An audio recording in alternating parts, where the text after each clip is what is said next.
بسم اللہ الرحمن الرحیم وأشهد أن لا إله إلا الله وحده لا شريك له وأن محمدًا عبده ورسوله يا أيها الذين آمنوا اتقوا الله حق تقاته ولا تموتن إلا وأنتم مسلمون يا أيها الناس اتقوا ربكم الذي خلقكم من نفس واحدة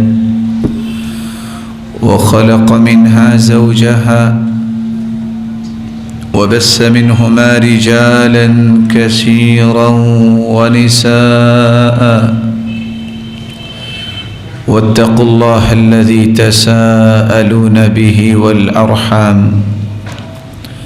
إن الله كان عليكم رقيبا يا أيها الذين آمنوا اتقوا الله وقولوا قولا سديدا يصلح لكم أعمالكم ويغفر لكم ذنوبكم ومن يطع الله ورسوله فقد فاز فوزا عظيما أما بعد فأعوذ بالله من الشيطان الرجيم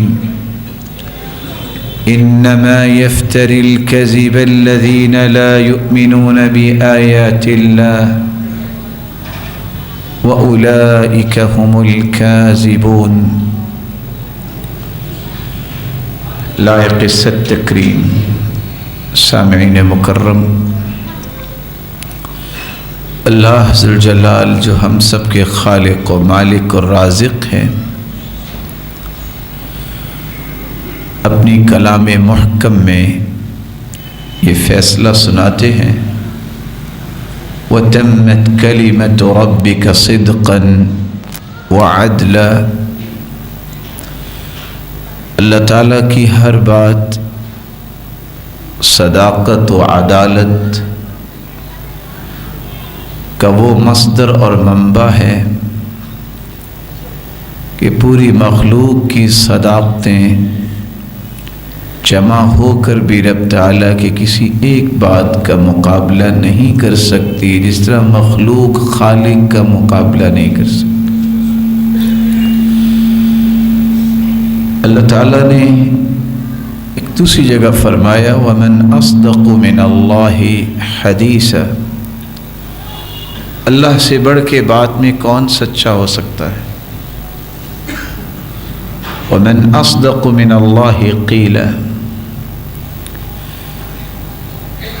اللہ تعالیٰ نے اس لیے 1,24,000 پیغمبر مبعوث کیے، جن میں سے 315 رسول تھے اور بقیہ سب کے سب انبیاء تھے۔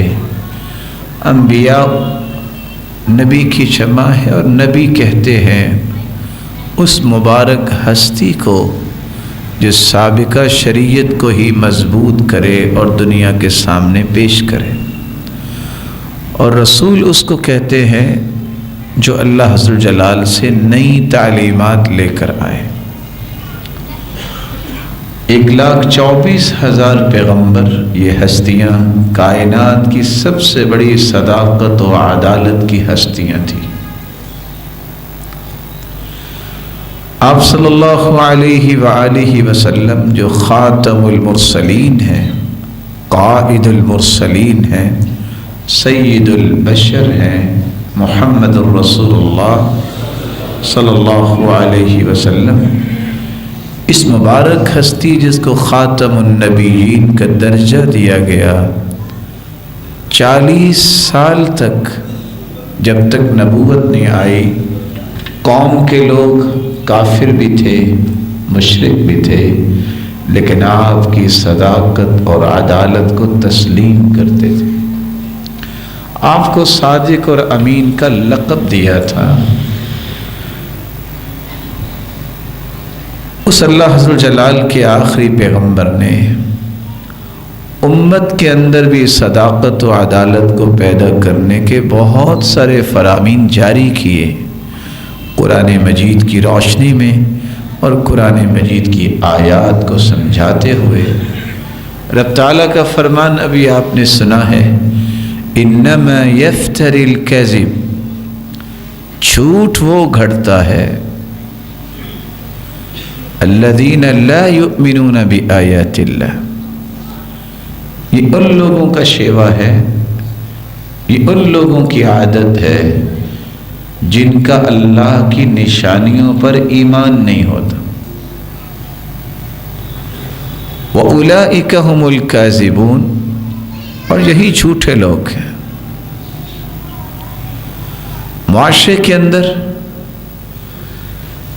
جھوٹ کس کس انداز سے بربادی اور ہلاکت پیدا کرتا ہے، اور ایک بندہ مسلم باوجود اس کے کہ وہ اشرف المخلوقات ہے، کس طرح اسے دنیا اور آخرت میں ذلت اور رسوائی کا سامنا کرنا پڑتا ہے، اور جھوٹ کسے کہتے ہیں، اور کون کون سے ایسے رویے ہیں جن کو ہم جھوٹ سمجھتے ہی نہیں ہیں، جس کو شریعت نے جھوٹ کنسیڈر کیا ہے۔ انہی چار نکات پہ آج ہماری گفتگو ہوگی۔ تو آئیے سب سے پہلے یہ سمجھیے جھوٹ کسے کہتے ہیں۔ عربی زبان میں ایک لفظ بولا جاتا ہے الکذب۔ الکذب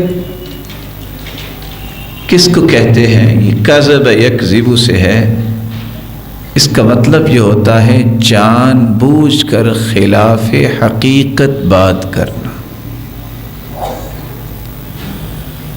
عربی زبان میں ایک لفظ بولا جاتا ہے کذبت العین، آنکھ نے دھوکہ دیا۔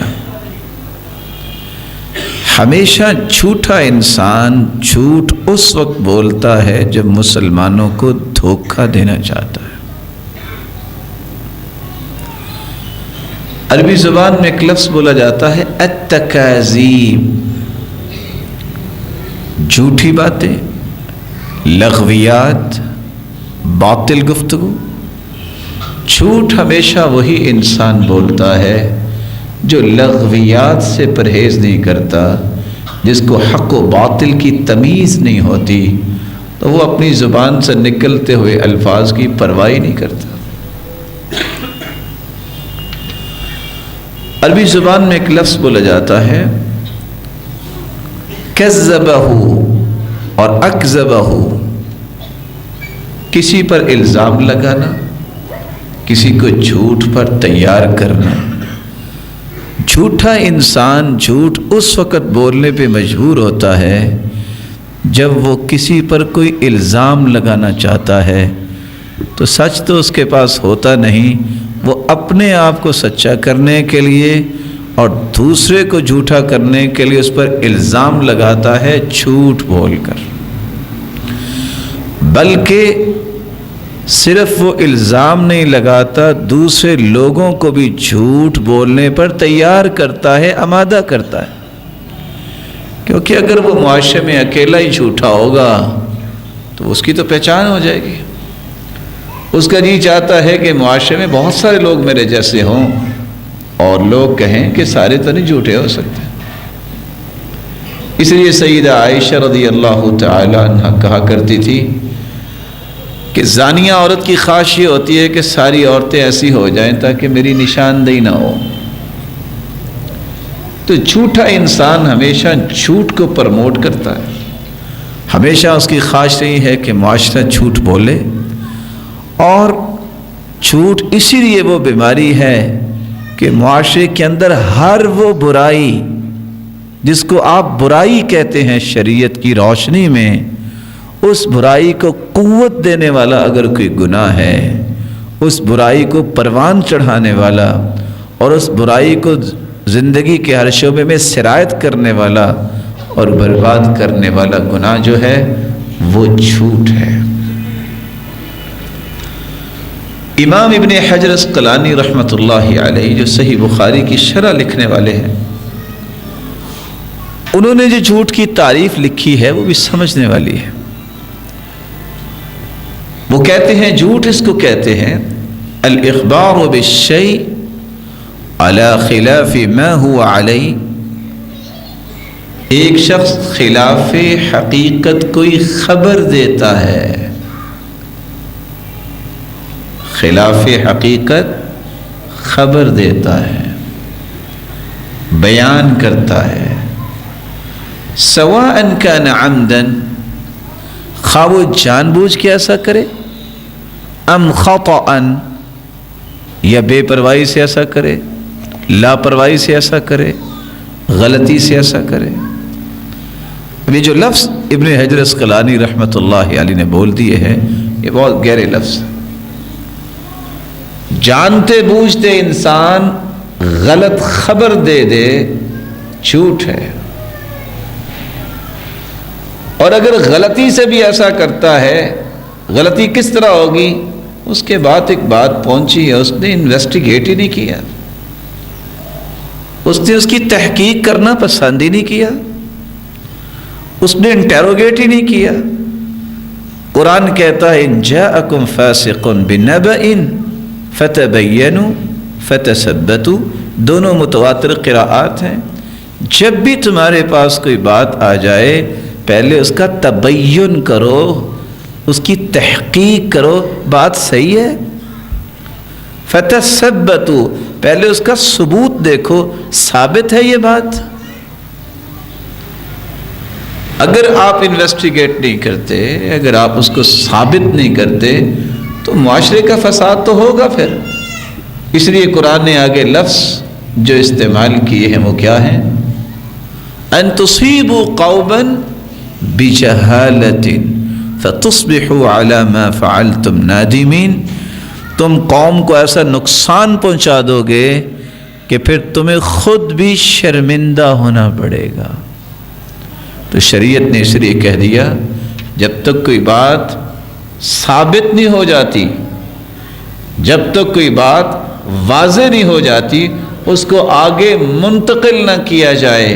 اور آگے منتقل کرنے کے بھی الگ سے درجات ہیں، کس کو کیا منتقل کرنا ہے، کون سی بات عام لوگوں تک پہنچانی ہے اور کون سی بات ان ذمہ داران تک پہنچانی ہے جو اس کی اصلاح کر سکتے ہیں. اس لیے رسول اللہ صلی اللہ علیہ وآلہ وسلم نے صحابہ کرام کو یہ بات سمجھائی اور سکھائی تھی. آپ کے پاس کوئی بھی بات پہنچتی ہے، آپ جب تک اس کی تحقیق نہیں کر لیتے اس پہ کوئی ایکشن نہیں لیا کرے. اس لیے رسول اللہ صلی اللہ علیہ وآلہ وسلم کے صحابہ یہ بات سمجھ چکے تھے کہ جھوٹ جیسا کوئی گناہ نہیں ہے. جس طرح شرک بہت بڑا گناہ ہے، والدین کی نافرمانی بہت بڑا گناہ ہے. اور آپ نے اس حدیث میں جہاں شرک اور والدین کی نافرمانی اور جھوٹی قسم کی بات کی ہے، شہادت الزور، جھوٹی گواہی کی بات کی ہے. جھوٹ واقعتاً بہت بڑا گناہ ہے. سیدنا عبداللہ ابن مسعود رضی اللہ تعالی عنہ کہا کرتے تھے اعظم الخطایا الکذب، سب سے بڑا گناہ، سب سے بڑی غلطی جو ہے یہ جھوٹ ہے.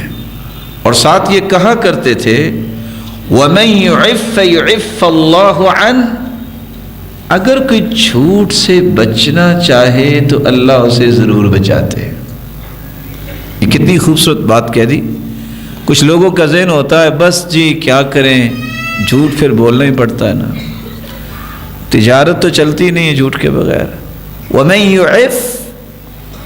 يُعِفَّ اللَّهُ عَنْهُ، جو جھوٹ سے بچنا چاہتا ہے اللہ تعالیٰ اسے ضرور بچاتے ہیں. اور سیدنا علی رضی اللہ تعالیٰ عنہ تو کہا کرتے تھے اعظم الخطایا عند اللہ اللسان الکذوب، جھوٹی زبان جس انسان کی ہے اس سے کوئی برا انسان کوئی نہیں. وشر الندامت ندامت یوم القیامہ، قیامت کے دن جو شرمندگی ہوگی اس جیسی کوئی شرمندگی نہیں ہوگی. دنیا کی شرمندگی تو 2-4 دن کی ہے، انسان نیک ہو جائے وہ ختم ہو جاتی ہے، لیکن قیامت کی شرمندگی پوری کائنات کے سامنے ہوگی۔ اللہ تعالی ہم سب کو اور ہماری اولادوں کو بھی محفوظ فرمائے۔ جھوٹ کا دوسرا نقصان یہ ہے، جھوٹا انسان ہمیشہ شک اور شبہ کی زندگی گزارتا ہے۔ اس کے اندر نہ کبھی جرت آتی ہے، نہ کبھی یقین پیدا ہوتا ہے، نہ کبھی اس کو اپنے اوپر بھی اعتماد پیدا ہوتا ہے، اور نہ ہی دنیا اس پہ اعتماد کرتی ہے۔ یہ ریلائیبل انسان رہتا ہی نہیں ہے، کیونکہ اس کو تو خود پہ شک ہے، اس کو تو خود پہ شبہ ہے، لوگ کیسے اس پہ شبہ نہیں کریں گے۔ دل کا سکون، اطمینان ہمیشہ سچے انسان کو ہوتا ہے۔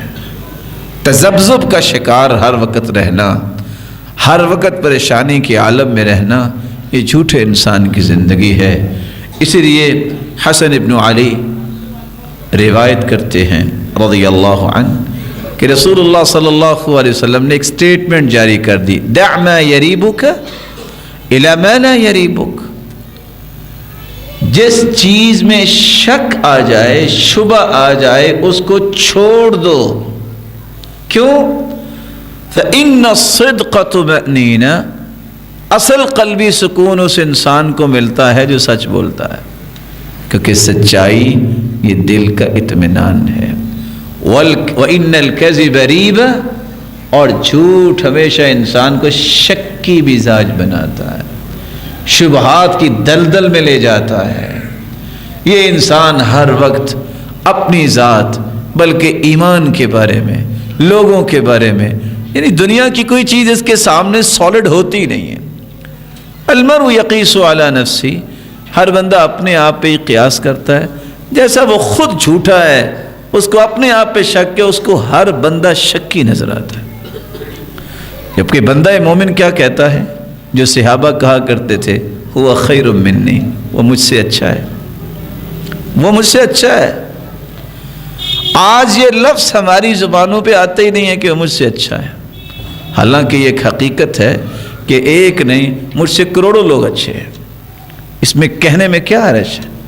واقعتاً بڑے بڑے نیک لوگ موجود ہیں، بہت اللہ کے پیارے موجود ہیں۔ اس لیے تو رسول اللہ صلی اللہ علیہ وسلم نے یہ کہہ دیا تھا، لو لم تذنبوا، اگر تم زندگی میں کوئی گناہ بھی نہ کرو تو یہ گناہ ہی کافی ہے کہ میرے جیسا کوئی نہیں، میرے جیسا کوئی نہیں۔ اسی لیے تو کہنے والے کہتے ہیں نا کہ مجھے سب سے بڑا وہم یہ تھا زندگی میں کہ میں بہت اہم تھا، اور جب مر گیا تو یہی وہم اس کا ختم ہو گیا۔ بڑے بڑے لوگ آئے اور چلے گئے، اہم وہی ہوتا ہے جس کو اللہ نے اہم بنایا ہوتا ہے، اور اہم وہی ہے جو چلتا پھرتا زمین پہ ہے، ٹریلینز کے حساب سے فرشتے اس کے لیے دعائیں کر رہے ہوتے ہیں۔ یہ اہم ہے۔ یہ کون سا اہم ہے جو بیچارہ بلینز کا مالک بھی ہو اور بلینز لوگ اس کو گالیاں دے رہے ہو؟ یہ اہم ہے۔ پہلے اہم کی تعریف سمجھیے، اور جس کو اللہ حضر جلال کے فرشتے اہم سمجھ رہے ہوں، اس کو دعائیں دے رہے ہوں، اس کی بخشش کی، اس کی برکتوں کی دعائیں ہو رہی ہوں، اور رب تعالیٰ اس کی تعریف اپنے فرشتوں کے سامنے کرے، یہ اہم ہے۔ اللہ تعالیٰ ایسے ہی اہم لوگوں کی صف میں ہمیں بھی شامل فرمائے۔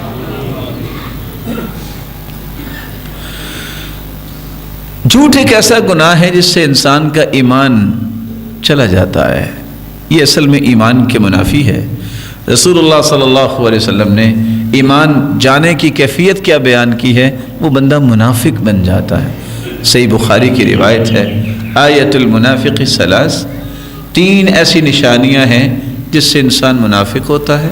اذا حدث کذب، جب وہ بات کرے تو جھوٹ بولے، واذا وعد اخلف، جب وعدہ کرے تو وعدہ خلافی کرے، واذا اؤتمن خان، جب اسے امانت دی جائے تو اس میں وہ خیانت کرے۔ رسول اللہ صلی اللہ علیہ وآلہ وسلم نے صحیح الجامع کی روایت ہے، یہاں تک فرمایا تین خصلتیں جس میں آ جائیں، کان منافقا خالصا، اور دوسری روایت میں 4 کے الفاظ آئے ہیں، 4 خصلتیں جس میں آ جائیں۔ منافق ہوگا کیسا؟ خالص منافق۔ وَإِن صَامَ وَصَلَّى، وہ نمازی کیوں نہ ہو، وہ روزے دار ہی کیوں نہ ہو، وَزَعَمَ أَنَّهُ مسلم، اس کا یہ دعویٰ ہی کیوں نہ ہو میں تو مسلمان ہوں جی، لیکن شریعت اس کو منافق کنسیڈر کرتی ہے۔ اور وہ 4 چیزیں کون سی ہیں؟ ان میں سے پہلی چیز اذا حدث کذب، جب بات کرتا ہے تو جھوٹ بولتا ہے، واذا وعد اخلف، جب وعدہ کرتا ہے تو وعدہ خلافی کرتا ہے، واذا اؤتمن خان، جب امانت دی جائے تو خیانت کرتا ہے، واذا خاصم فجر، جب جھگڑا کرتا ہے تو گالی گلوچ کرتا ہے۔ خالص منافق۔ آج تو وَإِذَا خَاصَمَ فَجَرَ نہیں، آج تو اور بات سامنے آ گئی، وَإِذَا خَاصَمَ انْفَجَرَ، جب گالی گلوچ کرتا ہے تو پھٹ پڑتا ہے، پھر اکیلی گالیاں نہیں نکلتی، الامان والحفیظ نہ جانے پھر کیا کچھ نکلتا ہے۔ تو منافقت انسان کے اندر آتی ہے جب وہ جھوٹ بولتا ہے۔ رسول اللہ صلی اللہ علیہ وآلہ وسلم نے جو 4تھی بات سمجھائی ہے، اصل میں جھوٹ یہ شیطانی عمل ہے۔ شیطانی عمل کیسے ہے؟ صحابی عیاض بن حمار رضی اللہ تعالیٰ عنہ روایت کرتے ہیں، اور یہ صحیح الجامع کی روایت ہے، یا نبی اللہ صلی اللہ علیہ وسلم، الرجل من قومی یشتمنی وہو دونی افانتقم منہ، اللہ کے پیارے پیغمبر، میری قوم کا ایک فرد مجھے گالی دیتا ہے حالانکہ مجھ سے کمزور ہے، میں اسے بدلہ لوں؟ پھر سنیے، بندہ میری قوم کا ہے لیکن ہے بھی مجھ سے کمزور، گالی دیتا ہے، مجھے یہ بتائیں کہ میں اس سے انتقام لوں؟ تو آپ صلی اللہ علیہ وسلم نے فرمایا، المستبانی شیطانانی، آپس میں ایک دوسرے کو گالی گلوچ کا تبادلہ کرنے والے دونوں شیطان ہیں، یتہاتران ویتکاذبان، یہ بری باتیں اپنی زبانوں پہ لاتے ہیں، اصل میں یہ یتکاذبان دونوں جھوٹے ہیں۔ جھوٹ اور بری باتیں اپنی زبانوں پہ لانا، یہ شیطنت انسان کے اندر آ جاتی ہے اور شیطانی رویے ہیں۔ آج اللہ تعالیٰ ہمیں معاف فرمائے، پتہ نہیں معاشرے کو کیا ہو گیا ہے، کہتے بھی اس نے اگر گالی دی تو میں نے دے دی، پھر کیا ہوا؟ اچھا پھر ہوا ہی کچھ نہیں۔ وہ اگر کنویں میں چھلانگ لگا دے گا تو آپ بھی لگا دیں گے، وہ زہر کھا لے گا تو آپ بھی کھا لیں گے۔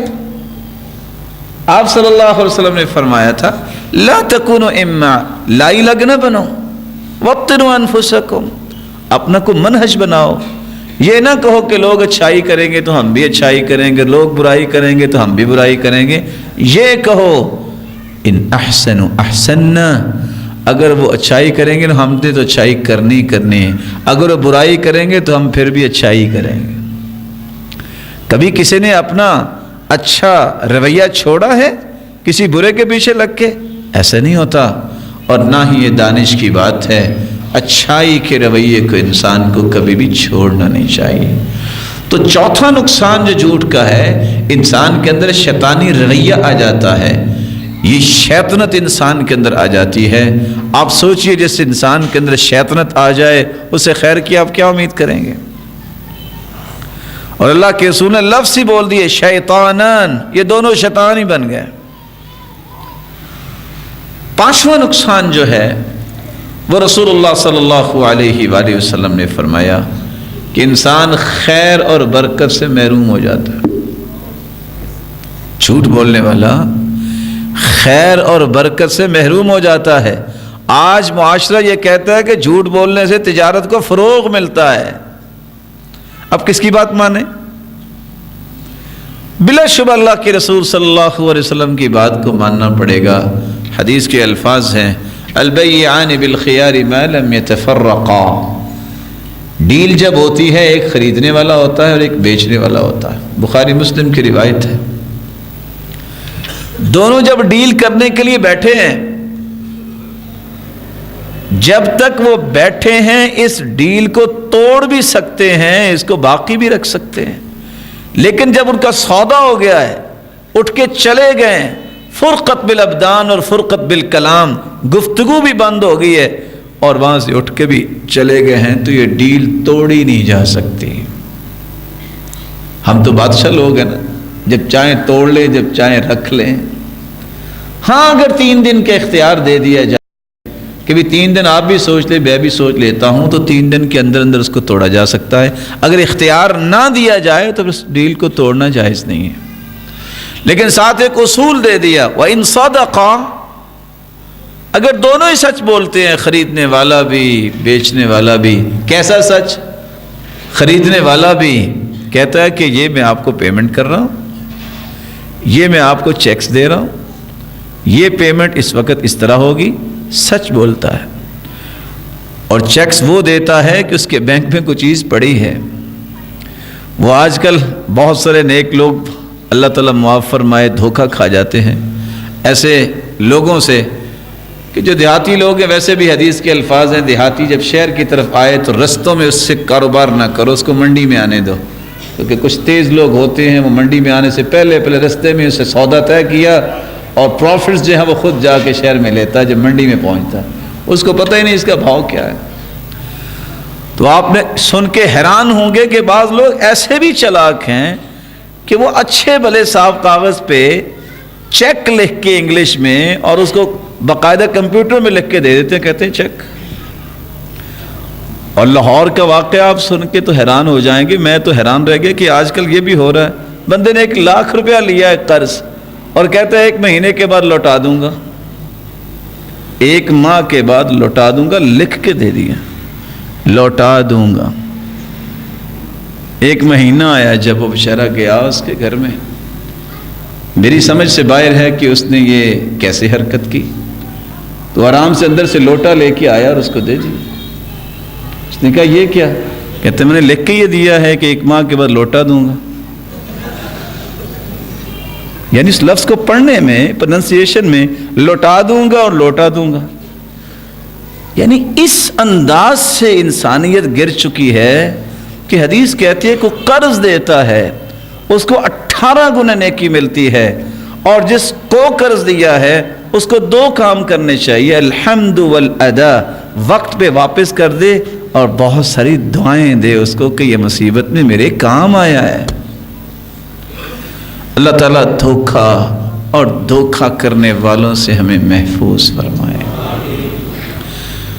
تو آپ صلی اللہ علیہ وسلم نے فرمایا اگر وہ سچ بولتے ہیں، چیز بیچنے والا بھی سچ بول لے، یہ گاڑی ہے، بعض لوگ ایک کی بجائے 10 قسمیں کھاتے ہیں، قسم سے لگی نہیں ہے، حالانکہ وہ 6 مرتبہ لگی ہوتی ہے، 6 مرتبہ اس کو جو ہے وہ پینٹ کروایا ہوتا ہے، اور ساتھ دل ہی دل میں بول رہا ہوتا ہے کہ کروایا تو ڈیکو پینٹ ہے، اس کو ویسے پتہ نہیں چل رہا، اللہ تو جانتا ہے۔ سچ بولیں، ہو سکتا ہے کہ تھوڑی قیمت لگے، لیکن اللہ کے رسول نے فیصلہ دے دیا جو اللہ نے دلوایا ہے، فَإِن صَدَقَا، اگر دونوں سچ بولتے ہیں، وَبَيَّنَا، کوئی عیب ہے تو بتا دیتے ہیں، بُورِكَ لَهُمَا فِي بَيْعِهِمَا، مال تھوڑا بھی ملے گا لیکن ہمیشہ اللہ تعالیٰ اس میں برکت ہی رکھیں گے، برکتوں سے لبریز ہوگا۔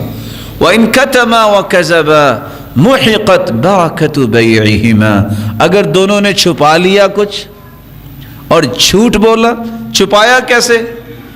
آپ چیک ایک ایسے اکاؤنٹ کا دے رہے ہیں جو آپ نے 6 سال پہلے کلوز کروا دیا ہے، وہاں سے کیا نکلے گا؟ آپ ایک ایسا چیک دے رہے ہیں کہ آپ کے بینک میں پیسے ہی نہیں ہے، آپ تو ڈیفالٹر ہیں، جو ڈس آنر ہوگا تو اس بیچارے پہ کیا گزرے گی؟ جھوٹ مت بولیے، آپ بات چھپائیے مت، اور اسی طرح چیز بیچنے والا بھی چھپائے نہیں۔ بعض ایسی باتیں سامنے آ جاتی ہیں، ہماری تو عقل حیران رہ جاتی ہے، ویسے بھی ہم کمزور سے لوگ ہیں، اللہ تعالیٰ ہمیں معاف فرمائے۔ فتویٰ پوچھنے کے لیے ایک شخص آتا اور کہتا کیا ہے کہ اچھا جی بتائیے ایسے جانور کو قربانی پہ ذبح کرنا جائز ہے؟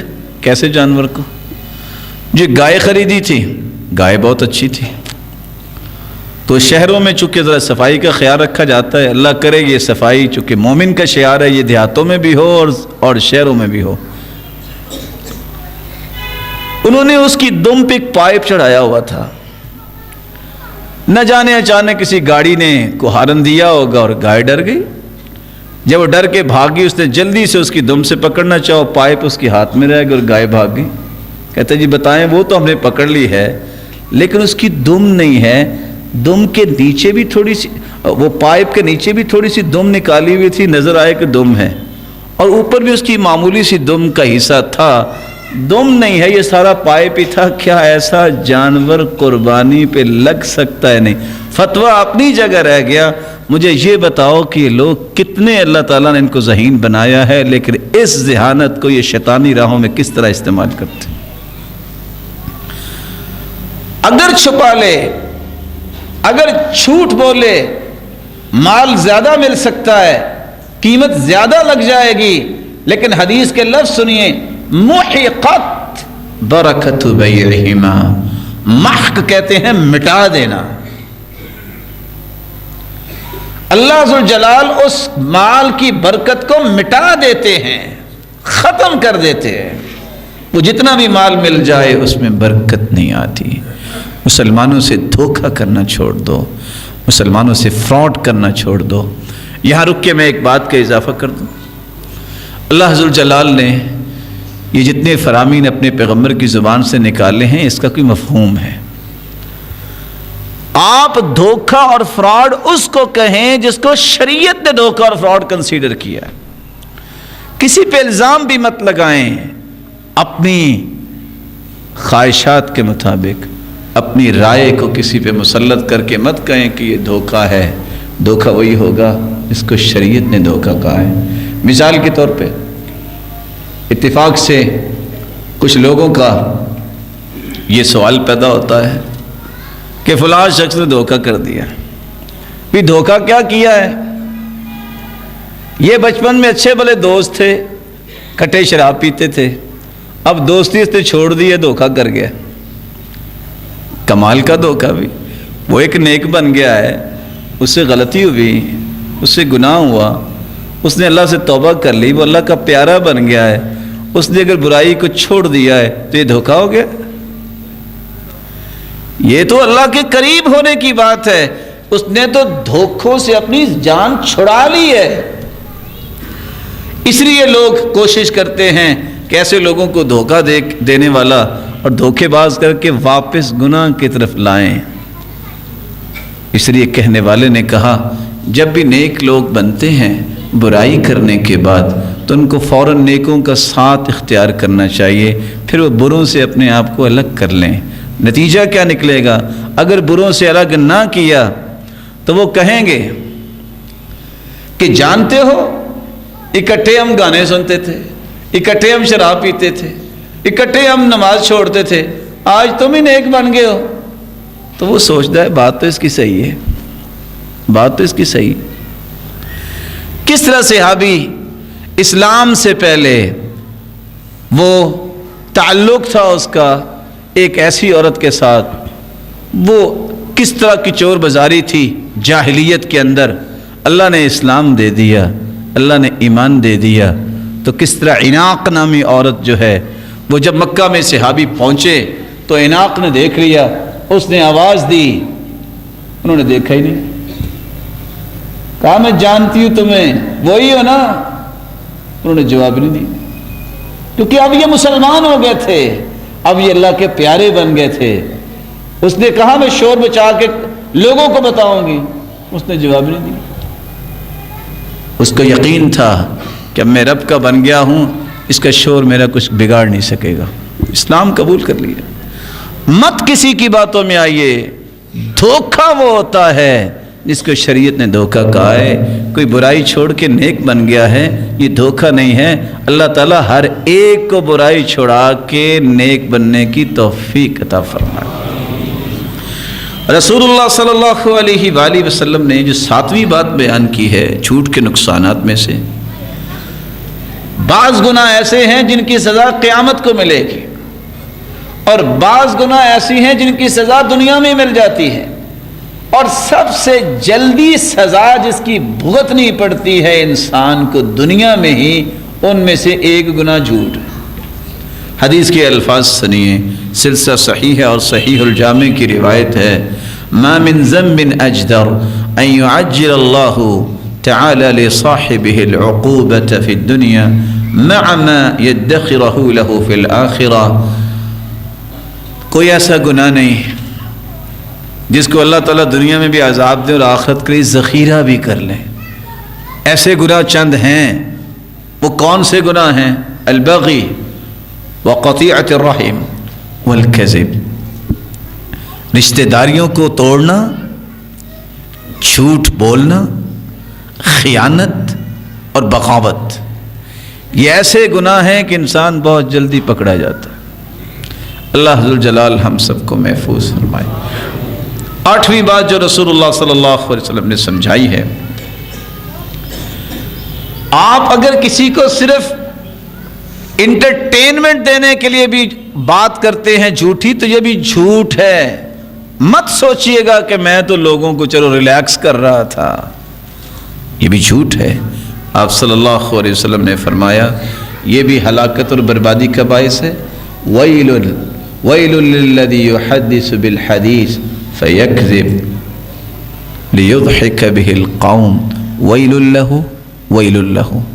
ویل جہنم کی وادی کا نام بھی ہے، ویل ہلاکت کو بھی کہتے ہیں، اور روایت تو یہ بھی بتاتی ہے، اگرچہ اس میں کلام ہے، کہ 40 سال کے بعد جہاں کافر پہنچے گا جہنم کے اندر، اس وادی کا نام ویل ہے۔ یہ کس کے لیے ہے؟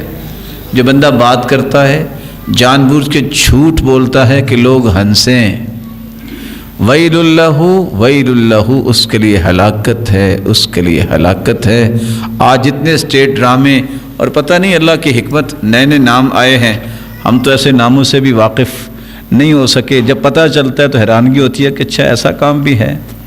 اور ویسے بھی ہم نے کون سا کچھ زیادہ علم پڑھا، 2-4 لفظ اللہ نے سکھائے ہیں، وہ کوشش کرتے ہیں چلو آگے پہنچا دیے جائیں۔ 2 گھنٹے بیٹھے ہیں قوم صرف جھوٹ سننے کے لیے،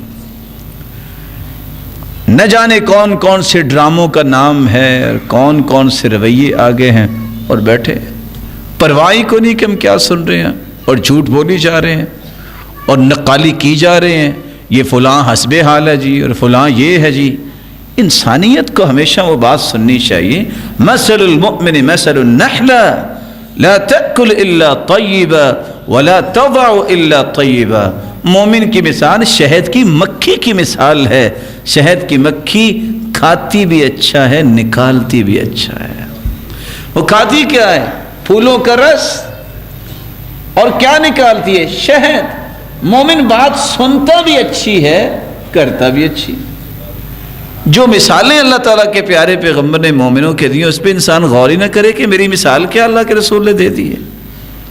اس لیے تو حدیث میں آتا ہے کل الذباب فی النار الا النحلہ، ساری مکھیاں جہنم میں جائیں گی سوائے شہد کی مکھی کے، کیونکہ شہد کی مکھی کو اللہ نے صلاحیت دی ہے، 2 صلاحیتیں ہیں کہ یہ ہر وقت خیر خواہی کے لیے تیار رہتی ہے اور ہزاروں میل جو ہے پروان بھرتی ہے۔ کس لیے؟ کہ میں رس کہیں سے اکٹھا کروں، اور وہ بھی پھولوں کا، اور اس کے بعد پھر شہد دنیا کے لیے پیش کرتی۔ خیر خواہ ہونے کی وجہ سے اور ہمدرد ہونے کی وجہ سے اللہ تعالیٰ نے اس پہ جہنم حرام کر دی۔ اور آپ صلی اللہ علیہ وآلہ وسلم نے اسے حکم دے دیا کہ 4 چیزوں کو قتل نہیں کرنا چاہیے، النملہ والنحلہ والہدہد والصرد، شہد کی مکھی کو نہ مارا کرو۔ آج کتنے بادشاہ لوگ ہیں، انہوں نے شہد لینا ہوتا کہتے پہلے اس کو آگ لگاؤ۔ آپ ویسے بھی اتار سکتے ہیں، کوئی شہد اب نیا تو نہیں آیا، یہ صحابہ کرام کے زمانے میں بھی تھا، اور اس کے باقاعدہ احکامات ہیں۔ شہد کی الگ سے زکوٰۃ ذکر کی ہے، عمر بن عبدالعزیز رحمہ اللہ کی روایت ہے کہ اگر 10 مشکیزیں ہوں تو ایک مشکیزہ اس کی زکوٰۃ دینی پڑتی ہے۔ وفی اشرط ازق زق، 10 مشکیزیں اگر آپ کے پاس شہد ہے تو آپ کو 1 مشکیزہ جو اس کی زکوٰۃ دینی پڑے گی۔ اس وقت بھی صحابہ اور اس سے پہلے بھی لوگ شہد کھاتے تھے، پہاڑوں کی چوٹیوں پہ بھی ہوتا تھا اور درختوں پہ بھی ہوتا تھا، اب کوئی نئی چیز تو نہیں آ گئی کہ جس کے بارے میں آپ یہ فیصلہ کر دیں کہ پہلے مکھیوں کو آگ لگائے. ہمارے اندر احساس ختم ہو گیا ہے. جو مکھیوں کو مارنے کے متوالے ہو جاتے ہیں پھر انسانوں کو بھی جلانے کے لیے ان کو کبھی ہوش نہیں آتی. اور اللہ کے رسول صلی اللہ علیہ وآلہ وسلم نے کس طرح یہ بات سمجھائی ہے کہ تم نے مکھی شہد کس کو قتل نہیں کرنا, تم نے چونٹی کو قتل نہیں کرنا, تم نے ہدہد کو قتل نہیں کرنا. ہمارا شکار پورا ہی اس وقت ہوتا ہے جب ہدہد کو مارتے ہیں. یہ چھوٹی سی چونٹی یہ آپ کا کیا بگاڑتی ہے, کیا بگاڑتی ہے؟ اللہ تعالیٰ نے اس کو, میں کبھی سوچتا ہوں میرے پاس تو پیمانہ نہیں ہے, اگر اس چونٹی کا سر تولا جائے تو کتنے کلو ہوگا؟ بولیے. میں ایک مثال سمجھانے لگا ہوں. اصل میں کتنے پاؤ کا ہوگا؟ کو نکالے نا کوئی ایسا پیمانہ, کیا اس کا وزن ہوگا؟ باوجود اس کے کہ اس کا سر آپ غور سے دیکھیں آپ کو نظر نہیں آئے گا کہ کتنا کو ہے, لیکن اللہ نے اس میں بھی خیر خائی رکھی ہے. یہ ٹوٹی ہوئی ٹانگ, یہ چھوٹی سی چونٹی کس طرح سلیمان علیہ السلام کا لشکر آ رہا ہے, اس کو جب نظر آیا ہے, خبر ہوئی ہے, اللہ ذوالجلال نے اس کا قصہ قرآن میں پیش کر دیا ہے. یہ ٹوٹی ٹانگ والی چونٹی جو ہے گھوم کے کس طرح اپنی قوم کو بچانے کی کوشش کر رہی ہے. یا ایھا النمل ادخلوا مساکنکم لا یحطمنکم سلیمان وجنودہ وہم لا یشعرون. او چونٹیوں اپنے اپنے بلوں میں داخل ہو جاؤ, سلیمان اور اس کا لشکر کہیں تمہیں روند نہ دے. کتنی بڑی خیر خائی. فتبسم ضاحكا من قولها, سلیمان علیہ السلام اس کی بات سن کے مسکرا دیے, کیونکہ اللہ تعالیٰ نے ان کو بہت ساری زبانیں سکھائی تھی. اس خیر خائی کی بنیاد پہ اللہ نے پوری سورت کا نام ہی سورۃ النمل رکھ دیا ہے. آپ میں سے دنیا میں بڑے بڑے لوگ آئے, کسی کا نام آیا قرآن مجید میں؟ دیکھے چونٹی کا نام آ گیا. اللہ تعالیٰ نے کیسی اس کو مثال بنا کے قرآن مجید کی ایک سورت بنا دی. ہدہد یہ ایک ایسا اپاچی تھا اس دور میں بھی کہ اللہ تعالیٰ نے اس کو اتنی تیز نظر دی ہے کہ زمین کے نیچے پانی دیکھ لیتا. سلیمان علیہ السلام کے ساتھ یہ ہدہد چلتا تھا, اور جہاں پانی کی ضرورت ہوتی, جہاں پڑاؤ ڈالنا ہوتا تھا تو یہ مینشن کرتا کہ یہاں رک جاؤ. اور آپ سوچ سکتے ہیں کہ اس کے دماغ کو بھی آپ ذرا وزن کریں. کوئی پیرامیٹر ہونا چاہیے کہ اس کے دماغ کی اور پیچونٹری کو چیک کیا جائے کہ اس کا وزن کتنا ہے. 8000 کلومیٹر اس نے پروان بھری ہے. یہ پروان بھرنا, پرواز کرنا, کہاں یمن, کہاں شام, 2000 کلومیٹر کا فاصلہ ہے. ایک مرتبہ گئے, یہ ہدہد دوسری مرتبہ آیا, پھر خط لے کے گیا, پھر واپس آیا. 8000 کلومیٹر اس نے سفر کیا ہدہد نے. پسند کیا نہیں آیا اس کو, آ کے شکایت کیا کی ہے, وہ دیکھو وہ تو لوگ سورج کی پوجا کر رہے تھے اور عورت کو بادشاہ بنائی بیٹھے. کتنی عقل ہے, کتنی دانش کی بات ہے. آج قرآن پڑھنے والا شخص یہ قصہ پڑھتا ہے کہ ہدہد کو بھی شرک پسند نہیں آیا.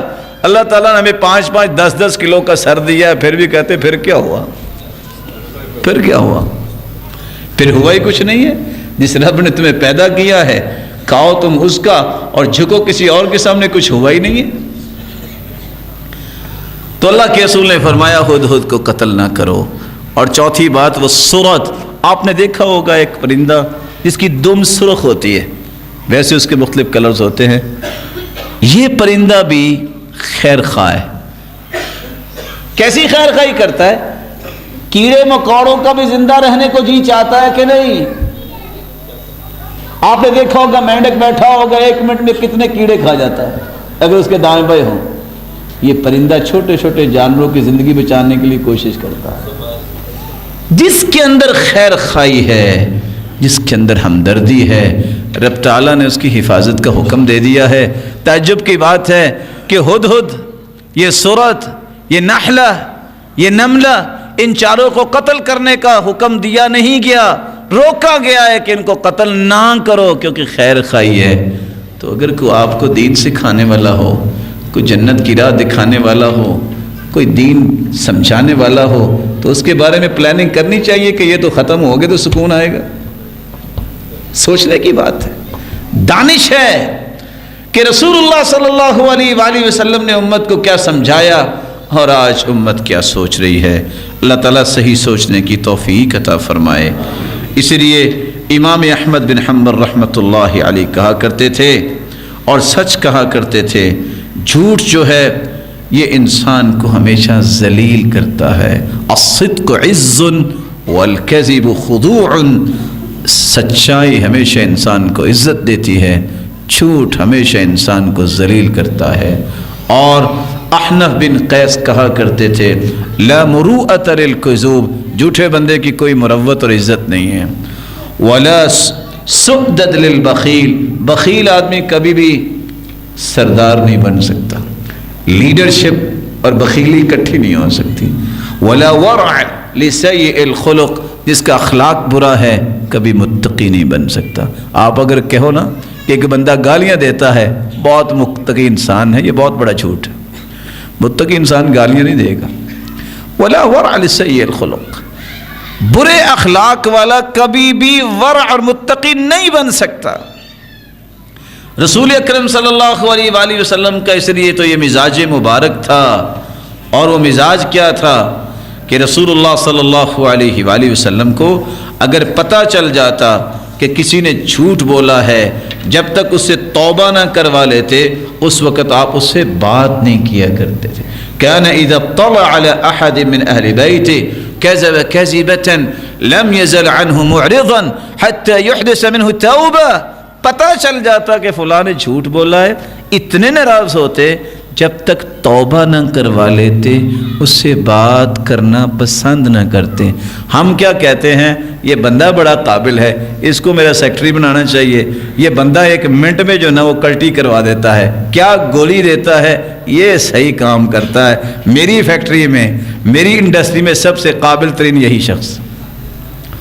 اور آپ صلی اللہ علیہ وسلم اس سے بات نہیں کر رہے. آپ صلی اللہ علیہ وآلہ وسلم نے صحابہ کی جو تربیت کی، سیدنا عمر اس تربیت کی روشنی میں کہتے ہیں لَأَن يَضْعَنِ الصِّدْقُ وَقَلَّ مَا يَضْعَ أَحَبُّ إِلَيَّ مِنْ أَن يَرْفَعَنِ الْكَذِبُ وَقَلَّ مَا يَفْعَلُ. جھوٹ بول کے عزت لینا اس سے زیادہ اچھا مجھے یہ لگتا ہے کہ میں سچ بول کے بے عزت ہو جاؤں، لوگ کہیں کہ یہ کیا ہے، میں سچ نہ چھوڑوں. حالانکہ سچ بولنے والا کبھی بے عزت نہیں ہوتا، لوگ سمجھتے ہیں. رسول اللہ صلی اللہ علیہ وآلہ وسلم نے 9ویں بات یہ سمجھائی کس طرح ذلت اور رسوائی کا سامنا کرنا پڑتا ہے جھوٹے انسان کو دنیا میں بھی اور آخرت میں بھی. حالت یہ ہے ثلاثۃ لا یکلمہم اللہ یوم القیامہ ولا یزکیہم ولا ينظر الیہم ولہم عذاب علیم. 3 ایسے بدبخت ہیں اللہ تعالیٰ ان سے قیامت کے دن کلام ہی نہیں کریں گے، ان کی طرف نظر رحمت نہیں ڈالیں گے، ان کے لیے دردناک عذاب تیار ہے. ان میں سے کون کون سے لوگ؟ ملک کذاب، جو بادشاہ جھوٹ بولتا ہے. شیخ زان، جو انسان بوڑھا ہے پھر بھی زنا کرتا ہے. وعائل مستکبر، اور ہے بھی فقیر لیکن تکبر سے باز نہیں آتا. رسول اکرم صلی اللہ علیہ وآلہ وسلم نے اس لیے تو یہ فیصلہ سنا دیا تھا کہ معاشرے کے اندر برکت کا راز یہ ہے ان الصدق یہدی الی البر وان البر یہدی الی الجنہ. سچ بولنا یہ انسان کی ڈائریکشن سیدھی کرتا ہے کہ تم نے نیکی پہ چلنا ہے، اور نیکی انسان کو جنت کی طرف لے جاتی. وان الکذب یہدی الی الفجور وان الفجور یہدی الی النار. جھوٹ ہمیشہ انسان کو ڈی ٹریک کر دیتا ہے، اس کی لائن سیدھی نہیں رہتی، وہ جو مرضی کر لے. جھوٹ بولا ہے نا اس نے، ڈی ٹریک ہو گیا. وہ فسق و فجور کی طرف جھوٹ اس کو لے جائے گا، اور فسق و فجور اسے جہنم کی طرف لے جائے گا اگر اس نے توبہ نہ کی. رسول اللہ علیہ وآلہ وسلم کی زوجہ مطہرہ اس لیے کہا کرتی تھی سیدہ عائشہ کان ابغض الخلق الیہ الکذب، آپ صلی اللہ علیہ وسلم کو سب سے زیادہ جو غصے والی بات لگتی، مبغوض ترین چیز اللہ کے رسول کے نزدیک کیا تھی؟ جھوٹ۔ اس لیے تو ابو بکر صدیق رضی اللہ تعالیٰ عنہ کہا کرتے تھے کہ جھوٹ جو ہے ایاکم والکذب فإنہ مجانب للایمان، یہ جھوٹ تو ایمان کی کینچی ہے، ختم ہو جاتا ہے ایمان۔ اور یزید بن میسرہ اس لیے کہا کرتے تھے الکذب یسقی باب کل شر کما یسقی الماء اصول الشجر، معاشرے کے تمام گناہوں کو قوت جھوٹ اس طرح دے دیتا ہے جس طرح درخت کو پانی لگائیں تو پورے درخت کی ٹہنیاں اور پتے ہرے بھرے ہو جاتے ہیں۔ اس لیے رسول اللہ صلی اللہ علیہ وآلہ وسلم نے فرمایا تھا کہ یہ شخص جو جھوٹ بولتا ہے اس کو کیسی سزا ملنے والی ہے۔ صحیح الجامع کی روایت ہے اور صحیح بخاری کی روایت ہے۔ سمرہ بن جندب روایت کرتے ہیں اللہ کے رسول نے فرمایا کہ میں جب گیا معراج پہ تو مجھے دکھایا گیا کہ دو آدمی ہیں، ایک آدمی بیٹھا ہوا ہے، ایک اس کے سر پہ کھڑا ہے، اور وہ ایک لوہے کی سلاخ لیتا ہے، اس کی باچھوں میں ڈالتا ہے، وہ فرشتہ چیرتے ہوئے فیشرشر شدقہ الی قفا، اس کے کان تک اور گدی تک چیر کے رکھ دیتا ہے، پھر اس کے نوز میں ڈالتا ہے، اس کو چیرتے ہوئے اس کی گدی تک لے جاتا ہے، پھر اس کی آنکھ میں ڈالتا ہے اور چیر کر اس کی گدی تک چیر کے رکھ دیتا ہے۔ میں نے پوچھا یہ کون ہے، یہ کون ہے جس کو سزا مل رہی ہے؟ تو رسول اللہ صلی اللہ علیہ وآلہ وسلم کو جواب دیا گیا، ذرا غور کیجئے گا، انہ رجل کذاب، یہ جھوٹا آدمی ہے، یکذب الکذب، جھوٹ بولتا تھا۔ کیسا جھوٹ؟ چھوٹا جھوٹ نہیں ہے، اکیلے کا نہیں ہے، دو چار لوگوں کا نہیں ہے۔ فتحمل عنہ فی الآفاق، اس کا جھوٹ دنیا میں پھیل جاتا ہے۔ 1400 سال سے پہلے کی بات ہے یہ، آج 1440 جا رہا ہے۔ اللہ کے رسول نے اس وقت کہہ دیا تھا، اور قرآن کہتا ہے سنوریہم آیاتنا فی الآفاق وفی انفسہم، ہم تمہیں نشانیاں دکھائیں گے آفاق میں اور تمہاری جانوں میں۔ آفاق فتحمل عنہ فی الآفاق، یہ میڈیا کا جھوٹ، اخبارات کا جھوٹ، یہ انٹرنیٹ کا جھوٹ، یہ سارے کے سارے جھوٹ ایسے خطرناک جھوٹ ہیں جو دنیا میں پھیلتے ہیں اور ایک سیکنڈ لگتا ہے اور سزا آپ کے سامنے ہے۔ اور حدیث کے الفاظ ہیں فَهُوَ يُصْنَعُ بِهِ مَا رَأَيْتَ إِلَى يَوْمِ الْقِيَامَةِ، یہ قبر میں اس کو عذاب ہو رہا ہے اور قیامت تک اس کو اسی طرح عذاب دیا جاتا رہے گا۔ ایک بات پھر فرمایا ثُمَّ يَصْنَعُ اللَّهُ تَعَالَى بِهِ مَا شَاءَ، پھر اللہ قیامت کو جو چاہیں گے اسے سزا دیں گے۔ اللہ عز وجل ہم سب کو محفوظ فرمائے اور ہر قسم کے جھوٹ سے بچنے کی توفیق دے۔ وآخر دعوانا الحمدللہ۔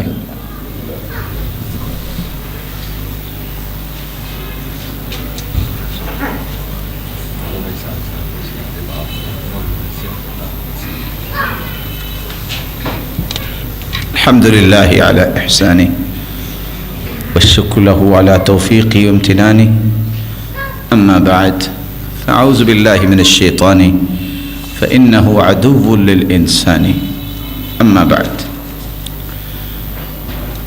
جھوٹ کے بارے میں آپ نے سنا، میں چاہوں گا کہ 5 منٹ میں چند قسمیں آپ کی خدمت میں پیش کر دوں۔ ایک جھوٹ ہے الکذب علی اللہ، اللہ پہ جھوٹ بولنا۔ اللہ پہ جھوٹ بولنے کا معنی کیا ہے؟ آپ کہیں کہ اللہ تعالیٰ نے قرآن میں فرمایا ہے اور قرآن میں کوئی آیت نہ ہو۔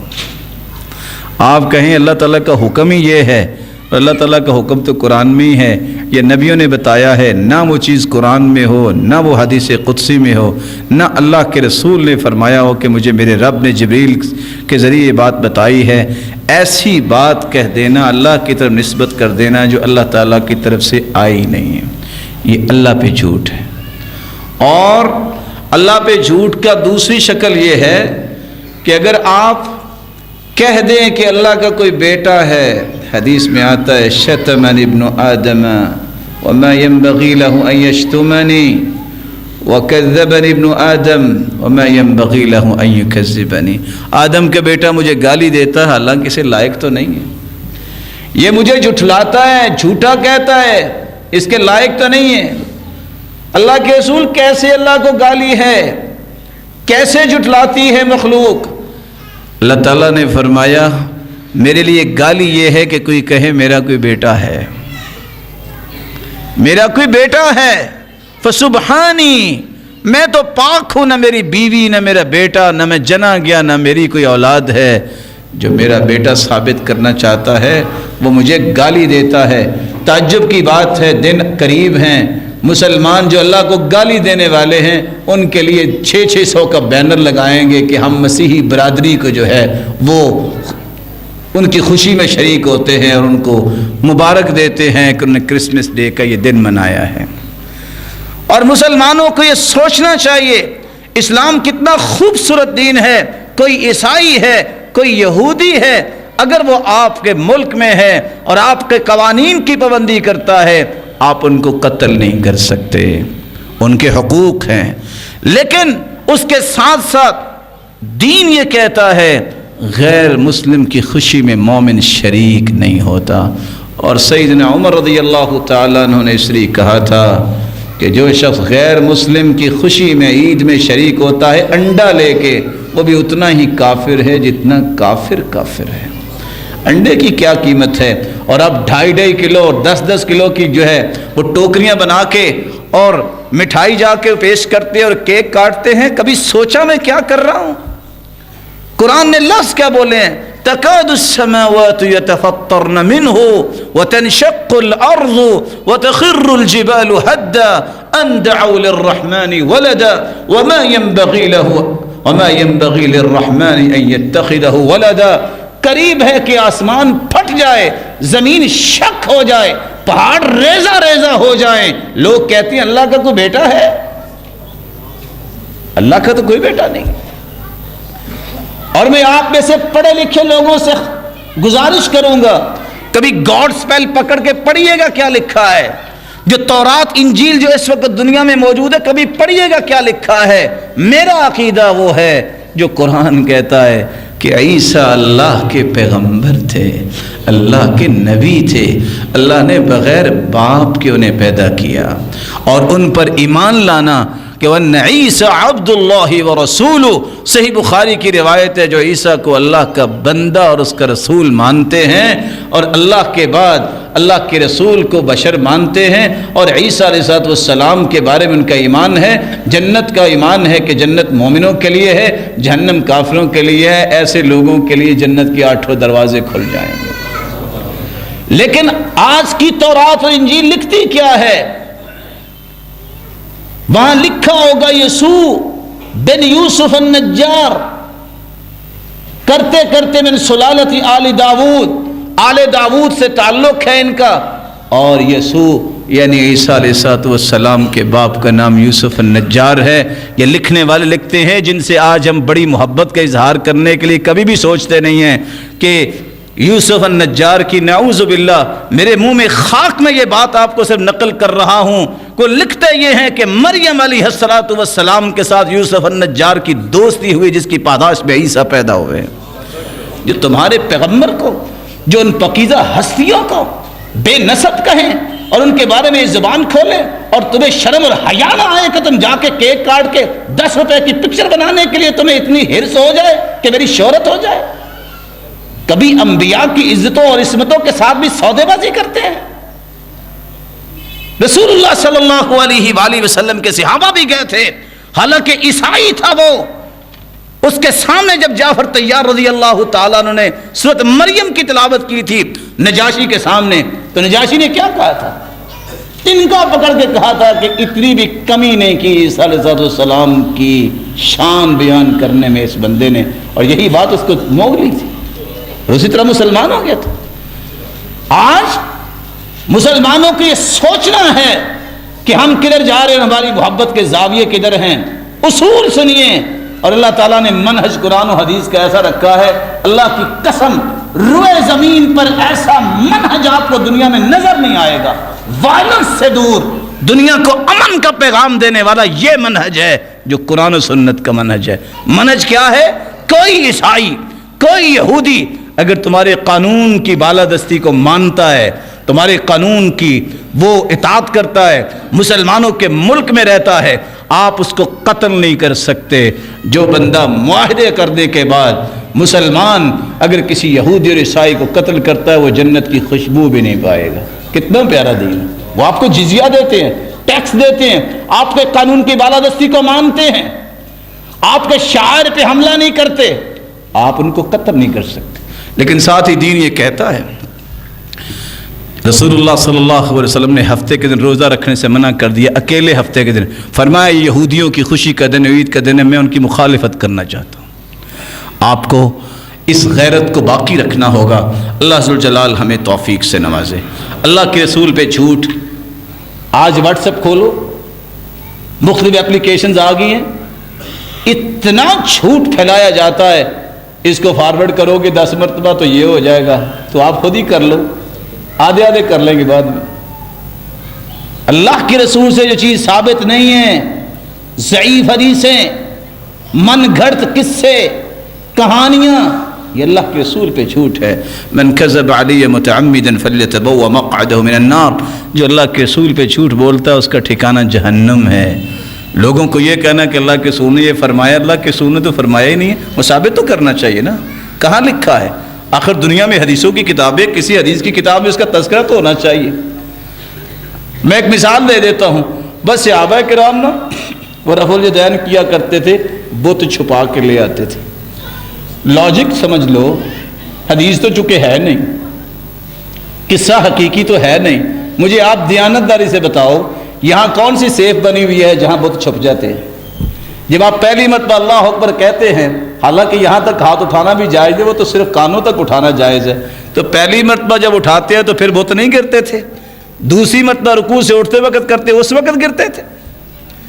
کتنا بڑا دجل ہے، فراڈ ہے امت اسلامیہ کے ساتھ ان ہستیوں کے بارے میں یہ بات کہنا۔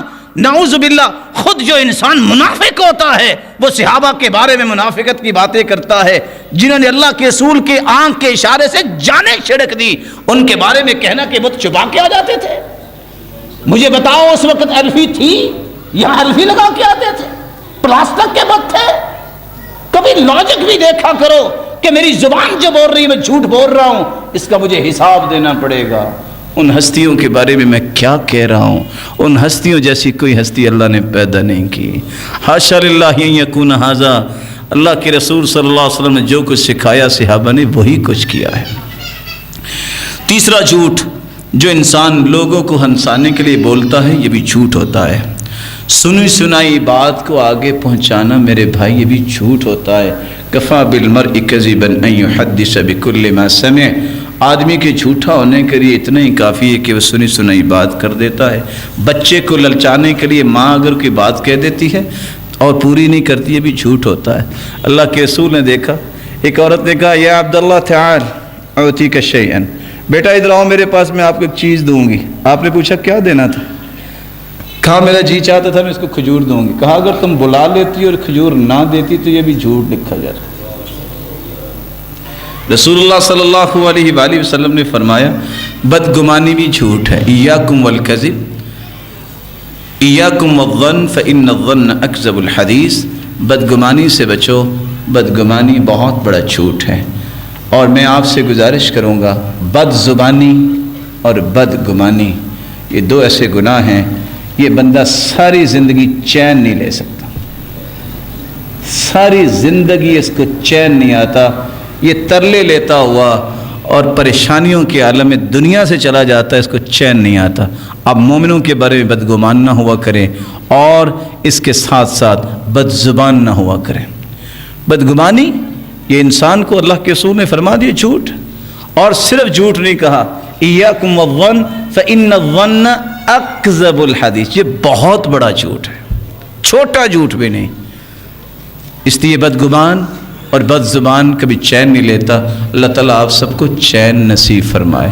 شریعت نے یہ بات تو کہی ہے کہ اگر کسی کی سلوک کروانی ہو تو لیسل کذاب الذی یصلح بین الناس، جو لوگوں کے درمیان سلوک کروانے کے لیے کوئی ایسی بات کرتا ہے جس کو جھوٹ کہا جاتا ہے تو وہ جھوٹا نہیں کہلایا جائے گا، اس نے امت کو جوڑا ہے اور اس نے یہ سلوک کروائی ہے اور خاندان بچائے ہیں۔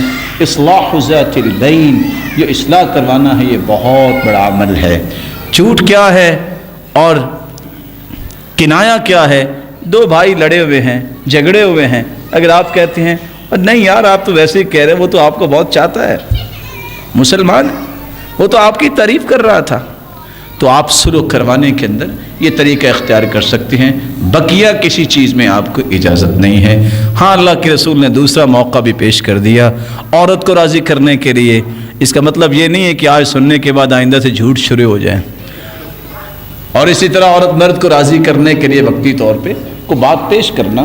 رسول اللہ صلی اللہ علیہ وسلم نے یہ امت کو سمجھایا کہ آپ بہتری کی طرف قدم اٹھائیں جھوٹ چھوڑ کے، اور حکم کیا ہے؟ جو جھوٹ چھوڑ دے میں جنت کے درمیان میں اسے محل لے کے دوں گا۔ اللہ اس محل کا حقدار آپ سب کو بنائے اور ہم سب کو اپنے محبوب سچے پیغمبر کا ساتھ نصیب فرمائے اور اپنا دیدار نصیب فرمائے۔ وآخر دعوانا الحمدللہ۔